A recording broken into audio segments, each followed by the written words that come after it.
Welcome to Scéalta. My name is Joe Austin. Can I just remind those who have joined us this evening that Scéalta is a joint production of Fáilte Fíorsta to Hear and Féile and Phobail. There isn't anyone in West Belfast that hasn't heard of a wee boy called Dáithí Mac Gabhann. There isn't anyone in West Belfast that doesn't know the plight of him. I was very fortunate when I first encountered him. He was a baby. His lifespan was it appeared to be months away. Then he became an infant, and now I believe he's 4 and a handful. So I want to talk about him just in terms of the difficulties of coming to terms with that news that there may well be something wrong with the child. So with me this evening is his father, Máirtín. So Máirtín Mac Gabhann. I'm very reluctant to bring back memories that are very hurtful and sad and all of that, but so that people can get a sense of what it's like. It is your worst nightmare to discover your child may be sick. So tell me when you discovered and how you discovered. Well, you're 100% right, and just thanks for having us on, and we really appreciate it. We found out that there was issues with Dáithí before he even had a name, and it was at Seth's 20-week scan. And to be honest, everything was great. Previous to that, we were really looking forward to the 20-week scan because we wanted to find out if Dáithí was going to be a wee boy or a girl. And we did find that out, but we also found out that he had a serious heart condition as well. And that's I don't mean to scare anybody or anything like that, but the 20-week scan is much more than finding out the sex of the baby. And we found out at that stage, it was a very worrying time for us because the radiographer in the Royal, there was no cardiologists there at that moment. So we basically left the hospital with, there is something seriously wrong with your child's heart, and you'll find out in 5 weeks what that is. And of course you automatically think back and go, well, nobody would accept that, so why did I accept it? But you're in so much shock that you just, we walked out of that hospital, and I lived in Fallswater Street at the time. We both walked round to the house and sat in silence for about 2 or 3 hours. And both Steph and yourself, Dáithí's mommy, are you from a big extended family? I know Steph's sisters and all of that there. Had you to go and break the news to them, or did you even understand what they were telling you? We didn't know, and then we started telling people, and at that stage, a lot of people were saying to us, "Sure, my cousin or my nephew or my whatever have a heart condition, and they had an operation and they were fine," and so that gave us a wee bit of hope, and we didn't accept the 5-week thing, and in the end, and we sprung into action, and we started asking some questions, and it turns out, in true West Belfast style, we knew somebody who was a secretary in the Royal of a cardiologist, and we were able to ask more questions then. And then, unfortunately for us, we found out that Dáithí, heart conditions are the most common birth defect in children. So we were hopeful that it was just one of those ones where, it might have been a hole in the heart and, it could be fixed. But unfortunately there was more bad news to come, because we found out that Dáithí had a condition called Hypoplastic Left Heart Syndrome, which basically means that the left side of his heart didn't form properly, and it's probably one of the most severe heart conditions there are. So we had to go through that news as well again, and then, as much as we were prepared, we then had a meeting and a scan basically every week or every fortnight until Dáithí came. And as prepared as cardiologists and the team made us, or tried to make us, we weren't prepared for what was to come, really. Can I ask you, because you're clearly quite young now, and Steph is young. What age were you when you had to deal with this? Dáithí's 4 now, I believe. Yeah, Dáithí's 4. So at that stage, I was 26 when we found out, and Seth was even younger again. Seth was only 20, so that's a lot to deal with and to take in for anybody, let alone people who are only we've grown up a lot in the last 4 years, believe me. But it was a very difficult period. I want to ask you, and I know this is the least of your worries, so I want to qualify, but I want to ask you the practical changes that were made in both your lives as a result, not only as a result of having a baby, but as a result of a baby that's not going to be well. I know you're both Irish language activists, so were you working, were you in employment, were you university? What yeah, well, Seth was in university. She dropped out because it was just too much, and I was working for Gloria Namona at the time. And to be honest, it was my dream job. It wasn't even a job. It was being paid for something that you had a passion for, promoting Irish language and working in the Irish language community in your own area. For me that was the dream. And when I suppose when Dáithí came then, everything changes anyway for every parent, but for us, Dáithí was born in October 2016 and didn't leave hospital until the 12th of March. So we didn't have the experience that normal parents have, and we were basically living in the hospital in London for a few months, and then back in Belfast you were living in the hospital. So life was just chaotic. It was up in the air, and people always ask us how we coped and stuff, and to be honest, I don't really know. It was, people say, did you take it day by day? And believe me, listening to all those machines in the hospital and the beeps, you live minute by minute. I remember as a young father, in the middle of the night, getting up, walking around to a cot and listening to hear my oldest son, if he was breathing. There's no reason why he wasn't breathing. Yeah. He was probably snoring. Yeah. But that anxiety, a new parent, a new mother and father, the panic, as you say, and the anxiety is already there. I'm just trying to wonder how a couple so young were able to deal with that. You mentioned the consultation when he was born with the doctors there. Were they speaking to you, or were they kind of speaking about you? Did you understand what this jargon they were using? Well, it was really difficult at first, but I have to say, the cardiologists in the Royal, it was Dr. Casey, who's now Professor Casey, an absolute legend of a human being, really, and he made it as easy as possible for us. It was a horrible situation to be in. Absolutely. We knew it, he knew it, but to be honest, he explained it as best he could. And if there's any other heart parents watching, they'll had Professor Casey, they'll know that he would have drawn the heart out and the aorta and all this every single appointment, and he couldn't have been nicer, but honest as well. Yeah. And that's what you need honesty. And to be honest,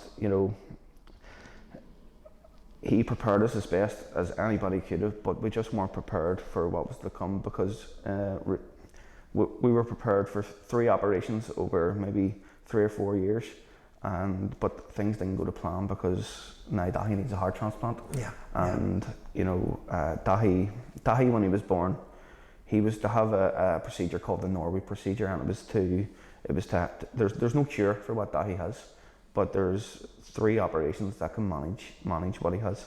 And he had his first at 4 days old, and it didn't go to plan. So he then had a second open heart surgery at 10 days old. So at 10 days old, he had 2 open heart surgeries. Can you just explain, just for our lads like me, yeah, what size is a 4-day-old baby? What are we talking about? What weight was he, for instance, when he was born? He was born, and he was over 7. He was over 7 pounds when he was born. Okay, good. And I should probably know the exact weight. No, you don't. Of course, we all do. Well, Seth will though. And but if I can put it into perspective of what it was put in, the way it was explained to us, not even operating on that small of a child, operating on the heart of a small child like that, we were told it was like operating on the size of a walnut. That's what Professor Anderson said to us, who was the surgeon, he said, it's operating on a walnut, but it's 8 hours of operations, of an operation, Yeah. and then 10 days later, Do it another again. 8 hours on the size of a walnut. So it's absolutely incredible thinking back, you know. I think it's very much to your credit that you're able to talk about it, never mind like survive it. But was there a period in those early days where you thought you were going to lose him? Yeah, every day, on especially those first 10 days, Dáithí spent 46 days in London. And you know, it must have been of course it was a very difficult time for us, but I'm just thinking about our family back home. You know, they were getting updates in text messages. And to be honest, I can remember sending this text message back to my parents, and I actually looked at it not too long ago and thinking it must have been so hard for them, because I actually texted them back in capital letters saying, "He's alive." Now imagine that. Yeah. So imagine what was going through our heads, yeah. that I was able to text them back saying, in capital letters, "He's alive," and then explaining to them, because a lot of people, you know, we're from West Belfast. The community in West Belfast, you know, they rally around people who are hurting, and you know, people wanted to know, but we couldn't keep up to date. So it was like sending a message back to our parents to feed out the people who were asking. Yeah. And that was one of the messages. He's alive, and this is Dáithí at 10 days old, and like it's. At that stage, Dáithí was placed on a machine called, you know, I'll not go into the terminology because I don't even understand it all, but he was placed on a machine called ECMO, and this machine kept Dáithí alive for 6 days between the first stage and second stage operation. And when he was placed on ECMO, we were basically given, you know, he was given a 10% chance of pulling through. And I can remember the surgeon telling us that the second procedure, it wasn't going to work, and that he had, you know, slim to none chance. And I can remember this, it was Halloween, it was the 31st of October 2016, and me and Seth, we left the hospital that day, defeated, and you know, I found out a way later that, you know, we were basically both planning this funeral, but we weren't talking about it. And we were left on the 31st of October, and we went back to the hotel, and Hocus Pocus was on.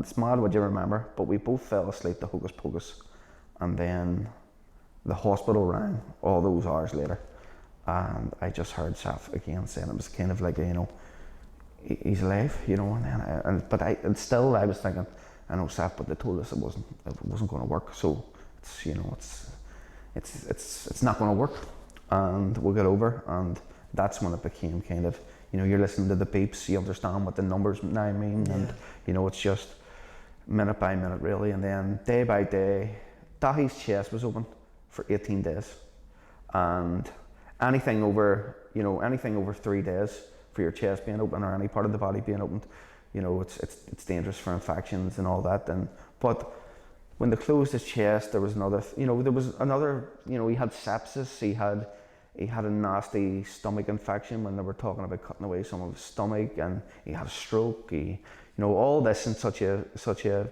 short period of time. But there was this one day I can remember during those 46 days, and there was nothing to report. Now that was like, you know, how is he today? What happened? Kind of.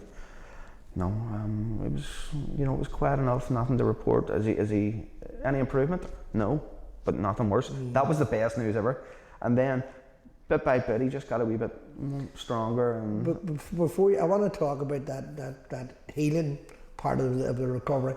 But before you do, you talked about that support net of West Belfast. 2 big families come together. People who are heavily involved in the Irish language communities. So you had community, you had your family, you had each other, you know, all of that. And then 2 very young people, you're in a hospital in London, you don't know anybody, you're in a hotel room, you fear the worst, you're not saying that, staff's not saying that. How difficult, is it even possible to explain how difficult that was? Was it loneliness? Was it, I'm on my own? Yeah, we were alone. although the support was phenomenal, and it was, we were totally alone and we were dependent on each other. And, we were both, Seth was a rock for me and I was a rock for her, that's just, that, and, the kind of, the only way that I can, I don't know how we get through it, but that is obviously how we got through it. It was just having each other, and, because it's a hard one to explain. I don't, you don't want to be kind of like, oh, nobody understands, but nobody does understand. I accept that. I think that's probably quite true. Even like, and I don't even mind saying this about, my own parents or Seth's parents or our closest family, even though they're as close as anybody to us and to Dáithí, nobody understands except for, and even other hard parents and stuff. Every journey is an individual one as well. So it was so, that's how I can explain it. Although we have, and even now in our campaign, that we have a whole community in West Belfast and beyond behind us, it's still a very lonely journey. I want to come to the campaign, but I want to ask you a question, and you may not have an answer. So you're in the hospital that happens to be in London. You're watching this wee baby fighting for his very existence against all the odds. All the professional advice is bad. Stuff that isn't bad is not good. And then something happens. Something begins to change. One day's news becomes that glimmer of hope. Was that the beginning? Not of Dáithí's fight back, because Dáithí was always fighting, obviously, but of you being more a campaigner than a victim. Is that what moved you on? Yeah, well, we gave a wee speech up at Stormont a couple of years ago, and we were talking about the hope, and this you can take this for all walks of life, and this is the way I look at it, is that there was a time, when we were leaving the hospital, and I was saying about planning funerals and all that, there was a time round about that stage where we were talking, and we knew what school we wanted Dáithí to go to, and he's in Níoscoil and Slavagiv now, and starting in Bunscoil and Slavagiv in primary 1 in September here, and we were talking, saying, imagine Dáithí in his wee uniform. Imagine that, that wee maroon and yellow uniform of Bunscoil and Slavagiv. And I can remember at that stage, there was slim to no hope, and that's, that's putting it bluntly. But in the distance, there's a small glimmer of hope. And as each day and each month, went by, it just got a wee bit brighter. And, we're not where we want to be now. Okay, Dáithí needs a new heart, but the hope is a lot brighter. And he started in Níoscoil and Slavagiv, in the Nínra and then the Níoscoil, and he has his own wee crowd of mates, and he has his own wee personality and all that now. And so what I can say, if there is a glimmer, hold on to it. You hold on to that, because I want to end on that, where he is now. Yeah. But one of the things that always struck me, both of you and Steph, and I've seen you doing many interviews, and at the time when Dáithí was adopted by the then Mayor of Belfast, Dáithí Harkey, I had met you with him,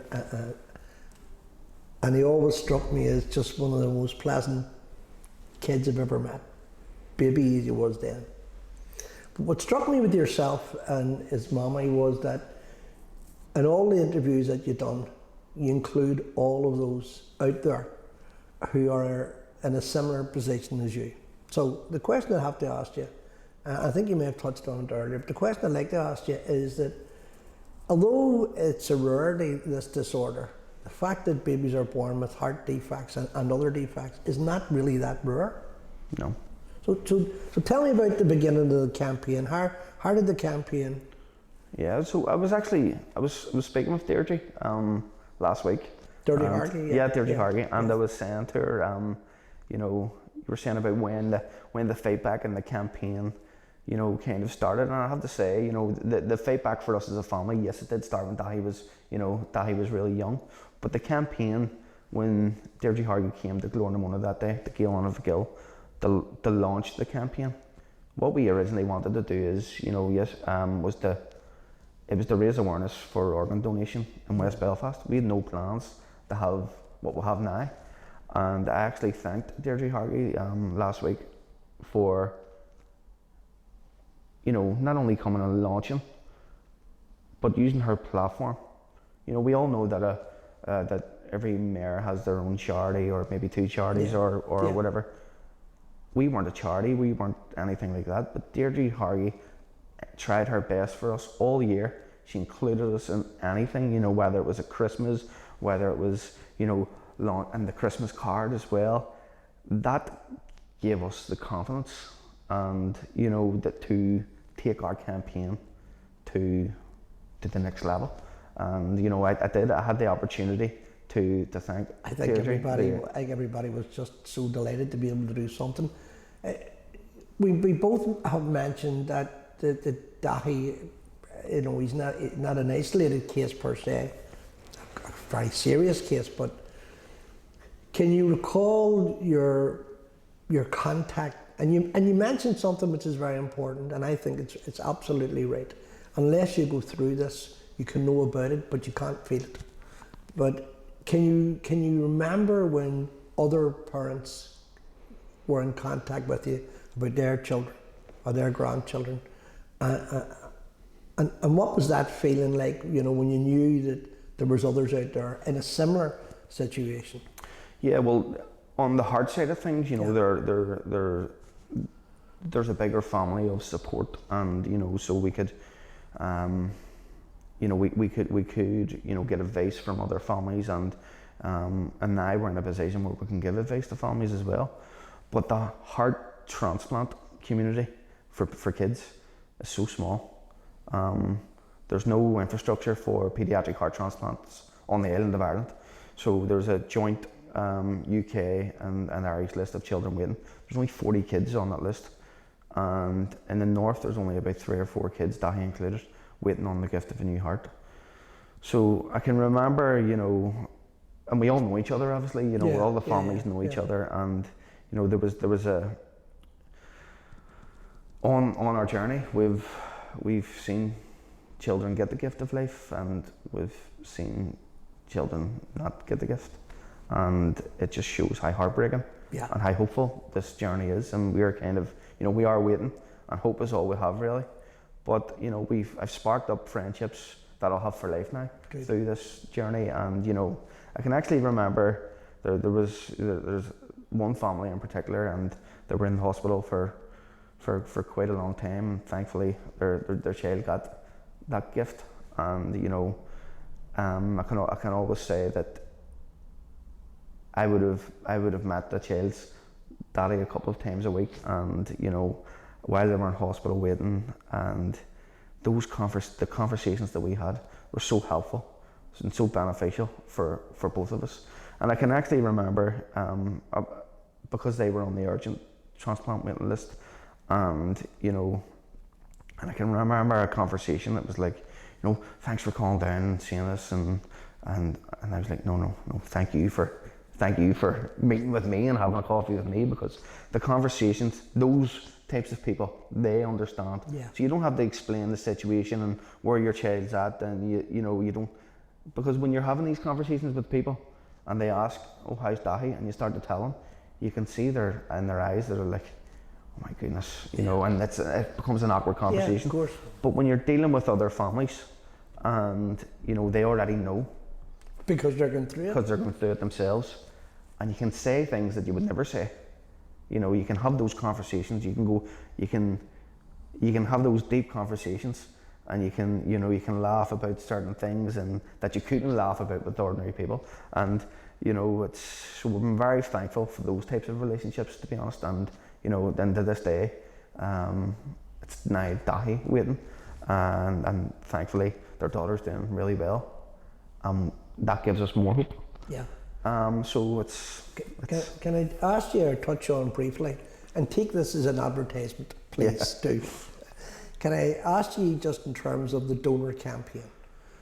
Sometimes people get confused with this campaign that's beyond their ability, or because they don't have money or they don't have influence. But the donor campaign and the support for it, is open to everybody. I know that you talk about, maybe you should explain it, this 3-person strategy. Yeah. So just explain that for us. Yeah, well, you know, it might sound like we are in a very negative situation, but I think looking back over the last couple of years, you know, all that negative energy, have challenged it, or you know, kind of took all that negative energy and kind of turned it into something very positive. And Dáithí passed 3 years on the list there on the 1st of June. So we decided to do a Let's Talk and Walk About It challenge. So Let's Talk About It is the slogan of NHS organ donation, or one of them, and we kind of stole that and manipulated it a wee bit, and you know, let's talk and walk about it. And the idea behind that was to walk 3 kilometres or 3 miles per day to encourage, and the wording has to be very, you know, you have to be careful because it is a very sensitive issue. So the wording around it is to encourage 3 people to consider joining the organ donor register, and then to encourage 3 people to share their wishes with their loved ones. And that is probably the most important of all, because if a tragedy occurs, for example, I'm a registered organ donor, but my family have the last say on what happens. Sure. So you'll see statistics every year, and it'll say, I think it was last year, there was 109 families said no to organ donation because they weren't sure of their loved ones' wishes.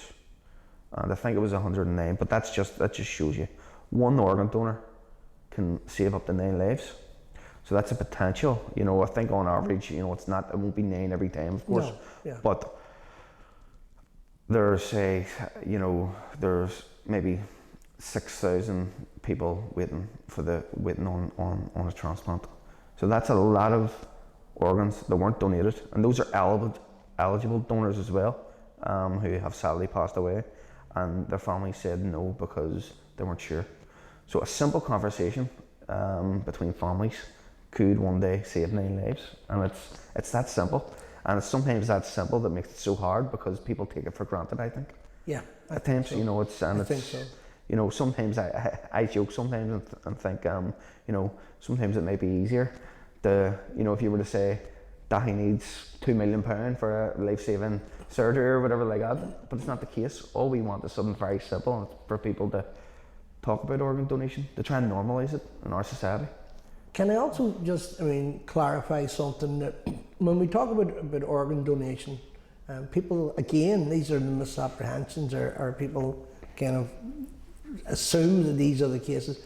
You don't have to be a Belfast marathon runner to be an organ donator.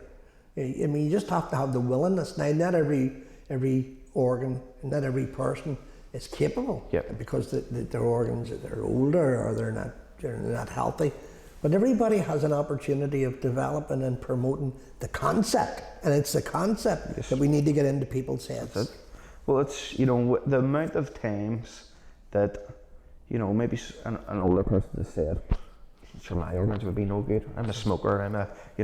I like a drink, or I like this, and you know, but we have been told that, you know, if Dáithí gets big enough, that potentially, you know, you there's no saying that you couldn't get a smoker's heart, or somebody, you know, or somebody who has had an illness. There are certain illnesses, and I don't even want to go down that road, because it's as simple as this. It says very clearly on the NHS organ donations website that anybody, regardless of anything, can join the NHS organ donor register, but a medical professional will make that decision while they're at that time.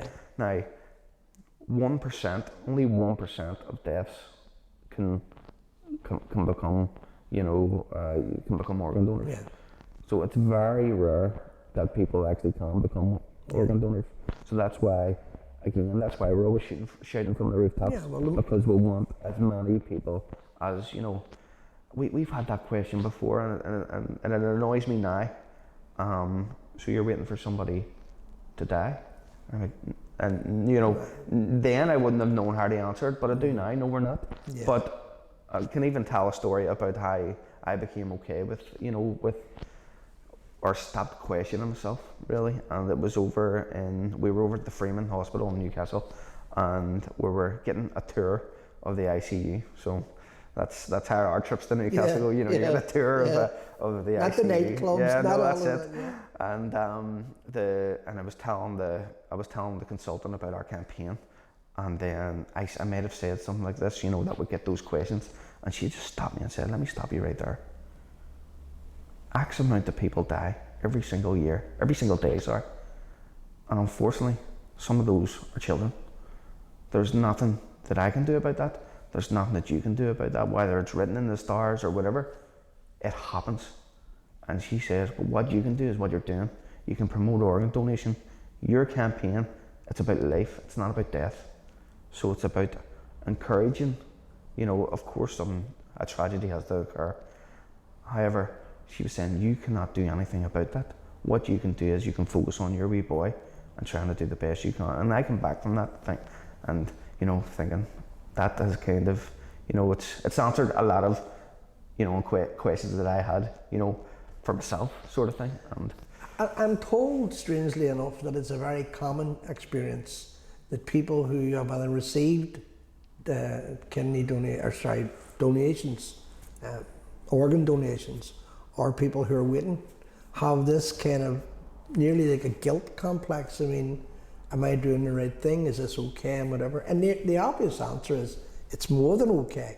And it's not about waiting on someone dying, it's about waiting on someone living. Yeah. Because that's what the match of it is. I want to ask you another question, and I want to move you on again, because this is what we do. Yeah. Dáithí's, I was going to say in recovery, but he's not in recovery. He's in that queue that you referred to earlier on. But you're at least now able to enjoy him and that. So how, as a family, how do you relax? What do you do with him? How fragile is he? Yeah, well, I suppose Dáithí sorts that out for us. When you're having and you do have your off days. Believe me, there's days that Seth has to be the strong one. There's days that I have to be the strong one, and there's other days where we can just put it at the back of your mind. But it always does come back. The thing is, Dáithí doesn't let it annoy him. Dáithí always has that smile on his face. He loves football, he loves wrestling, he loves boxing, he loves everything I love, which I'm delighted about. And what he does is he just, he has his off days too, but they're very rare. And when you are feeling, down, or when you're almost at rock bottom, and it's okay to be down and be at rock bottom. I've accepted that. There's no kind of, it's just when you see his smile and you think, okay, if he can get on with this day, I can try my best. And fortunately for him, he's been stable on this journey. He is a very fragile child. You wouldn't think it looking at him, and you wouldn't. It's a beautiful smile, I have to say. He's a charmer as well. Yeah, of course, and that's why. Apparently his daddy's like that. So. Well, as I say, he gets it from his mummy, but we'll say nothing. But yeah, no, he gives us the motivation and the strength when we need it, and like it's. Do you see, in terms of practical things, like I know you love the outdoor. And I know you love walking, and I don't know why you're able to do as much walking as you used to, but can you take them on holiday? Do you go camping or caravanning? Well, thankfully we have, we're so blessed to have a caravan in Ballycastle.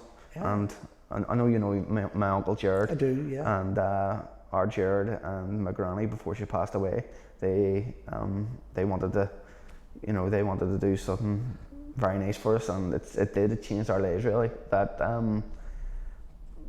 a few months before my granny passed away, they decided to give us their caravan in Ballycastle. Lovely. And I mean, we're in our third or fourth season of Ballycastle now, and it's completely changed everything, because okay, you don't run away from your problems, but sometimes it's all right to take a break from them. Yeah, absolutely. And and especially in the summer months like this, Ballycastle on that north coast.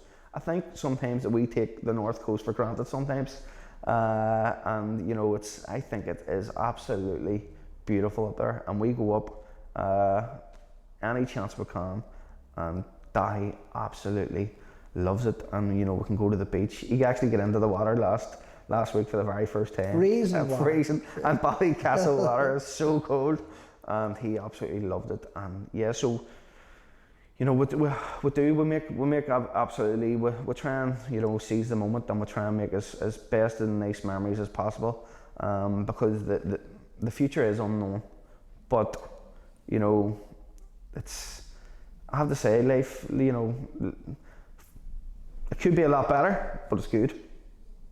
You mentioned when we began talking almost an hour ago, believe it or not, you mentioned Steph had been at university, and so the plans were, of course, that she would graduate and all of that.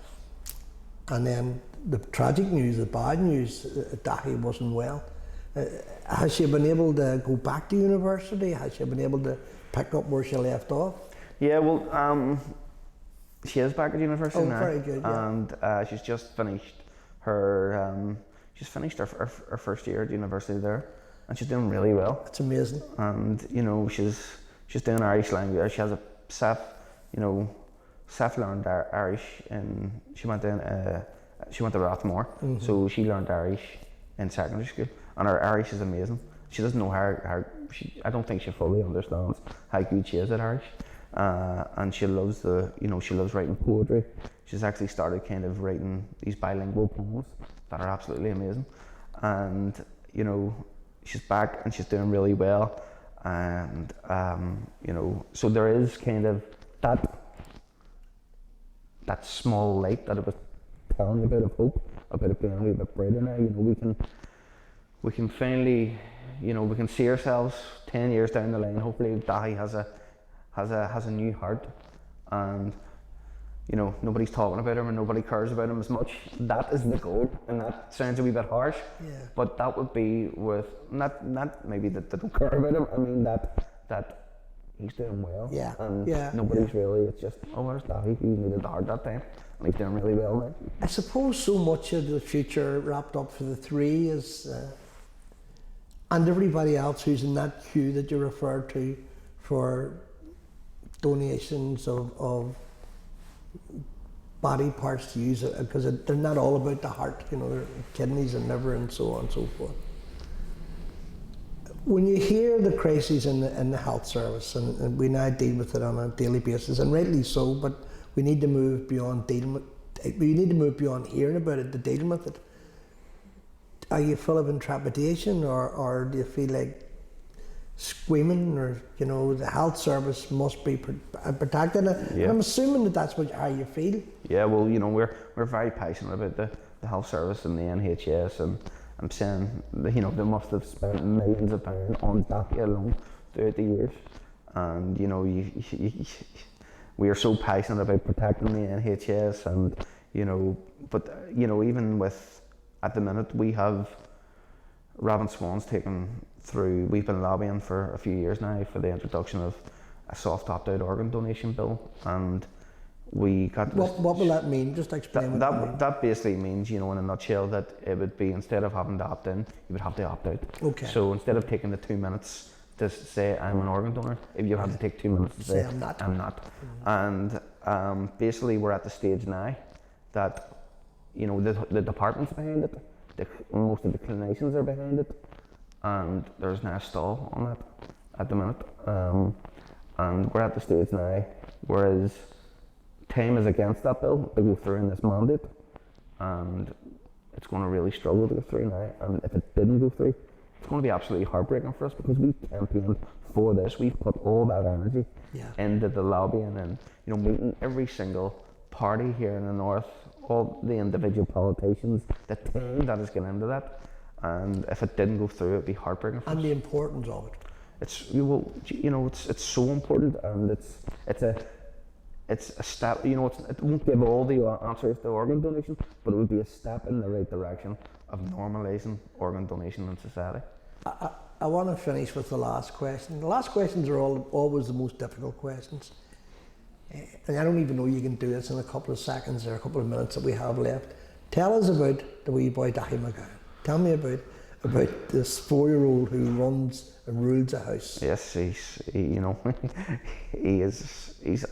he's absolutely, you know, he's amazing. He's, you know, I'm so blessed, and to be honest, I am. It's an absolute honour to call him my son, and for me to be his daddy. You know, don't get me wrong, he's developing that wee personality, and he's given a wee bit of cheek and everything these days. But believe me, I am so glad that we have a wee boy that is able to give us cheek, and